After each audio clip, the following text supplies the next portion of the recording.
नमस्कार।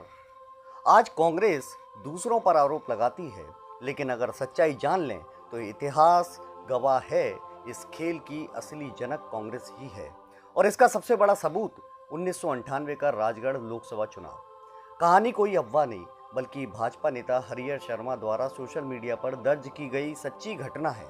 सुनिए और तय कीजिए कि लोकतंत्र के सबसे बड़े गुनहगार कौन है। साल था 1998। राजगढ़ संसदीय क्षेत्र कांग्रेस का अभेदगढ़। बीजेपी ने मैदान में उतारे अपने अजात शत्रु संत स्वभाव के बेदाग छवि वाले नेता श्री कैलाश जोशी। सामने थे तत्कालीन मुख्यमंत्री स्वनाम धन्य दिग्विजय सिंह के छोटे भाई लक्ष्मण सिंह। और याद रखिए, यही राजगढ़ जिसमें आता है रावगढ़, दिग्विजय सिंह का गृह क्षेत्र, उनकी पूर्व रियासत। रावगढ़ और चाचौड़ा दो विधानसभा सीटें जो इस संसदीय क्षेत्र के दिल में थी।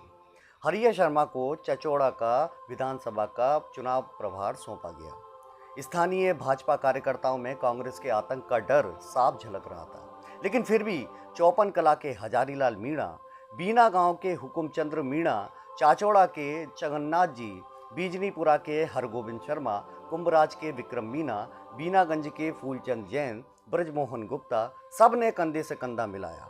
युवा कार्यकर्ताओं में थे अनिरुद्ध मीणा, राजेश खंडेलवाल, आशा बाधवानी, जोश, साहस और समर्पण से भरे हुए।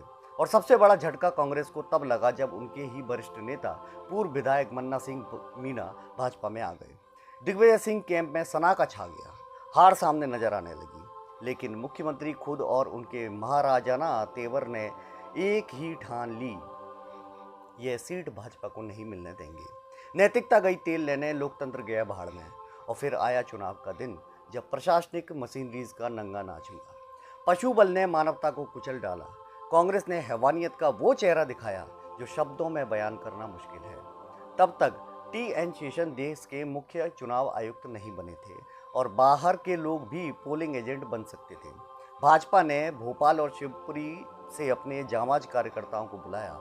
भोपाल से आए कैलाश जोशी के सुपुत्र दीपक जोशी, उनके मित्र और बाद में भोपाल सांसद रहे आलोक संजर, नवल प्रजापति, इसके साथ ही भरत चतुर्वेदी और वर्तमान सांसद आलोक शर्मा, विधायक रामेश्वर शर्मा, सब अलग अलग बूथों पर तैनात हुए। शिवपुरी से भी अनेक कार्यकर्ता पहुंचे, जिनमें विद्यार्थी परिषद के तत्कालीन संगठन मंत्री, रतलाम के सुनील सारस्वत और वरिष्ठ भाजपा नेता धैर्यवर्धन शर्मा के छोटे भाई हर्षवर्धन शर्मा शामिल थे। लेकिन हुआ क्या? इन सभी बाहरी कार्यकर्ताओं पर बेरहमी से हमला हुआ।